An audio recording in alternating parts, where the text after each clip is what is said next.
इस वीडियो में मैं आपके जो भी बच्चे डाउट्स है सप्लाई और डिमांड्स को लेकर वो मैं क्लियर करने वाला हूँ।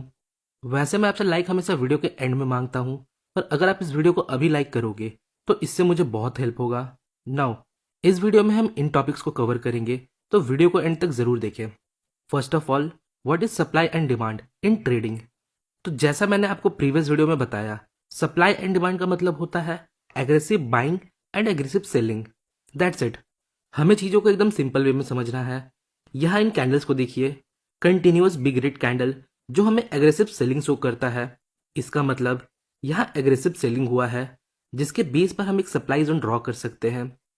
अब यहाँ देखिए demand, continuous big green candle जिसे हम मोमेंटम कैंडल भी बोलते हैं, यहाँ एग्रेसिव बाइंग हुआ है।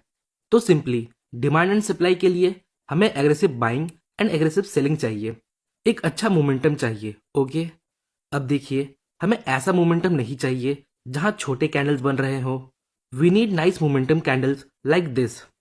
सो इन ट्रेडिंग सप्लाई और डिमांड का मतलब होता है aggressive buying and aggressive selling. Next, why do I trade supply and demand, मतलब हमें क्यों सप्लाई एंड डिमांड पर ट्रेड करना चाहिए।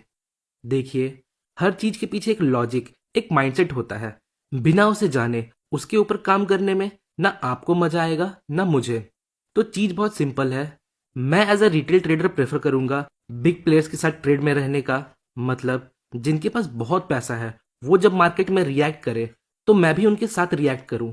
जब भी ऐसे एग्रेसिव कैंडल फॉर्म होते हैं, इसका मतलब यहाँ कोई बिग प्लेयर एंटर हुआ है, क्योंकि हम रिटेल ट्रेडर के पास इतना एग्रेसिव मूव लाने का पोटेंशियल नहीं है। अब आप एक क्वेश्चन का आंसर दीजिए। मान लीजिए मिस्टर राकेश झुंझुनवाला यहाँ इस लेवल पर बाय करते हैं, तो क्या आप यहाँ बाय करना पसंद करोगे? ऑफ कोर्स आप करोगे। So that's the simple reason हम लोग क्यों डिमांड एंड सप्लाई को यूज करते हैं। नाउ अब समझते हैं कैसे हमें सप्लाई एंड डिमांड को चार्ट पर फाइंड करना है। देखिए, हमें मिनिमम 3 कैंडल चाहिए जिनका साइज अच्छा खासा हो। यहाँ देखिए, यहाँ हमारे पास 3 बिग साइज कैंडल है जो हमें बताते हैं यहाँ मोमेंटम है। तो बस हमें 3 मोमेंटम कैंडल चाहिए जहां कम समय में प्राइस अच्छा खासा मूवमेंट दिया हो।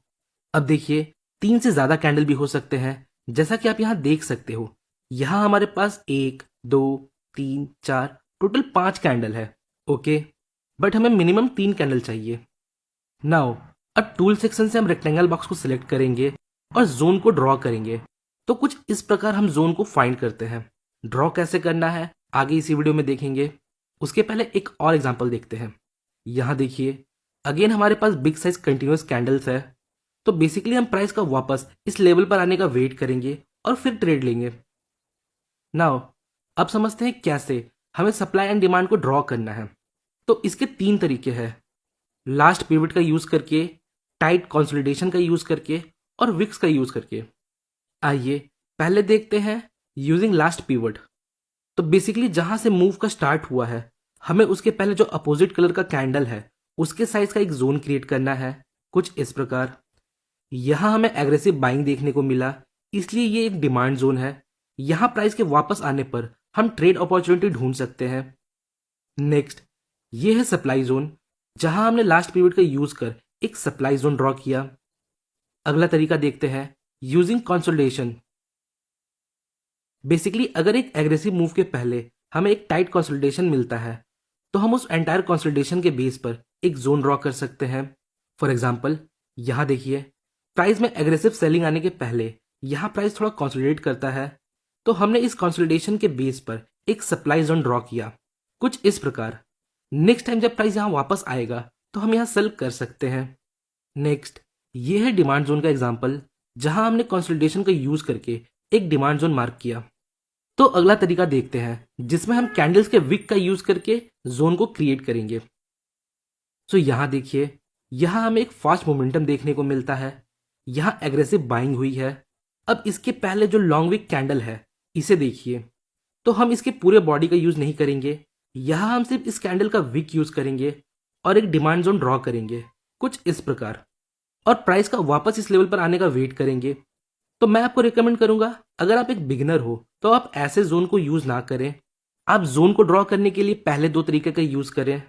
नाउ अब एक इंपॉर्टेंट क्वेश्चन जो मुझसे बहुत लोगों ने पूछा, हमें डिमांड एंड सप्लाई जोन देखने के लिए चार्ट पर कितना पीछे देखना चाहिए।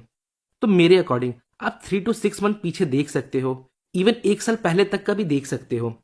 यहाँ टाइम मैटर नहीं करता, जोन कितना भी पुराना हो, अगर जोन क्लियर है तो आप प्राइस का वहां आने का वेट करें। नाउ अब क्या होता है, मोस्टली जो लोग हैं वो मेजर स्विंग्स को देखते हैं, जो एक अच्छी बात है। लोग प्राइस का वापस इन लेवल पर आने का वेट करते हैं। बट अगर कोई डे ट्रेडर है तो क्या ये जोन उनके लिए है? हो सकता है प्राइस यहाँ आने में बहुत टाइम लगा दे, तो ऐसे हम ट्रेड अपॉर्चुनिटी खो सकते हैं। So now the question is, तो हम क्या कर सकते हैं? सिंपली हम इनके बीच में डिमांड एंड सप्लाई को ट्रेड कर सकते हैं। जैसा कि आप जानते हैं मार्केट वेव्स में मूव करता है, तो एक बड़े मूव के बीच में जो वेव्स फॉर्म होता है हम उनके ऊपर ट्रेड ले सकते हैं। आइए एग्जांपल देखते हैं। यहाँ देखिए प्राइस वेव में मूव कर रहा है, तो इन वेव्स में अगर हमें कोई डिमांड जोन मिलता है कुछ इस प्रकार, तो हम प्राइस का वापस यहाँ आने का वेट करेंगे और फिर ट्रेड लेंगे। नाउ अब बात करते हैं कितने बार हम एक जोन को यूज कर सकते हैं। देखिए चीजों को सिंपल रखते हैं। बेसिकली हम सब बिगिनर्स हैं, तो हमें एक जोन को बस एक बार यूज करना चाहिए। पर इसका मतलब ये नहीं ये दोबारा काम नहीं करेगा। बट अभी के लिए मैं आपको रिकमेंड करूंगा आप एक जोन का यूज एक बार करें। नाउ एक और इंपॉर्टेंट क्वेश्चन, क्या हमें कंफर्मेशन का यूज करना चाहिए या फिर प्राइस जब डिमांड या सप्लाई जोन में आए तो ऑर्डर प्लेस कर दे? हमें क्या करना चाहिए? तो इसका आंसर है हम सब एक बिगिनर है, तो बिगिनर्स के लिए हमेशा कंफर्मेशन इंपॉर्टेंट होता है। लाइक आप जोन पे किसी कैंडलस्टिक पैटर्न का कंफर्मेशन ले सकते हो, लाइक बुलिश और बेरिश कैंडलस्टिक, या फिर कॉन्फ्लुएंस के बेस पर ट्रेड ले सकते हो जिसमें हम कुछ इंडिकेटर्स का यूज कर सकते हैं लाइक मूविंग एवरेज एटसेट्रा। सो आज के लिए इतना ही।